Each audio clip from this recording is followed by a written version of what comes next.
आज आप हाथरस में आए हैं हाथ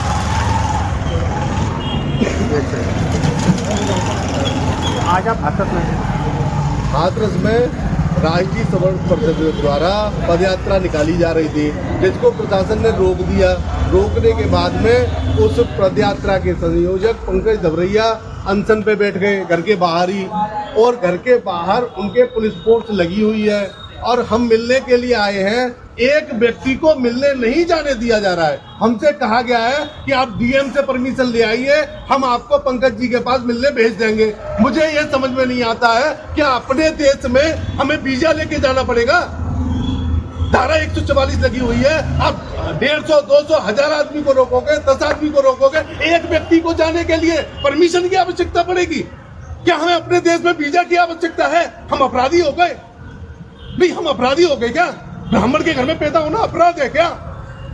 किस तरीके से शासन का और प्रशासन काम कर रहा है? अरे भाई, उत्पीड़न मत करिए। उस व्यक्ति की छत पे, उस व्यक्ति की सर पे त्रिपाल तक नहीं लगाने दे रहे, सर्दी में बैठा है। किस उद्देश्य से मिलने के लिए? भाई उनसे आगे की रणनीति थी। भाई हमारा लक्ष्य क्या था?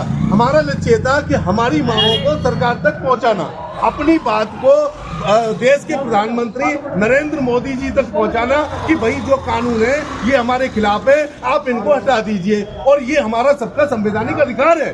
भाई हमारे देश के प्रधानमंत्री है, हम सबके प्रधानमंत्री है, हम सब वोट देके और उनको प्रधानमंत्री बनाए हैं। और अगर कोई कानून ऐसा लगता है हमको कि ये हमारे खिलाफ बन गया साहब, तो अगर किससे कहने जाएंगे?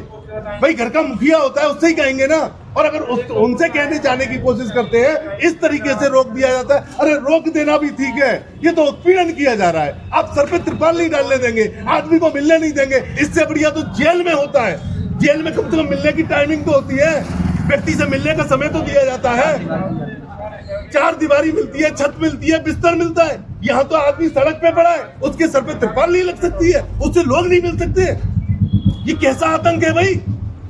अभी हम डीएम साहब के पास जाएंगे, उनसे ये मांग करेंगे कि भाई आप उत्पीड़न मत करिए, आप रोकने का काम करिए, बिल्कुल रोकिए, कोई दिक्कत नहीं है, ये आपकी ड्यूटी है, आप रोक लीजिए। लेकिन अगर हमारे व्यक्ति का उत्पीड़न होगा तो हम शांत नहीं बैठेंगे। ये गलत है, उत्पीड़न नहीं होना चाहिए किसी भी कीमत पर, चाहे कुछ भी हो जाए। अगर आप उत्पीड़न करेंगे तो फिर ये मामला बड़ा हो जाएगा, ऐसे काम नहीं चलेगा।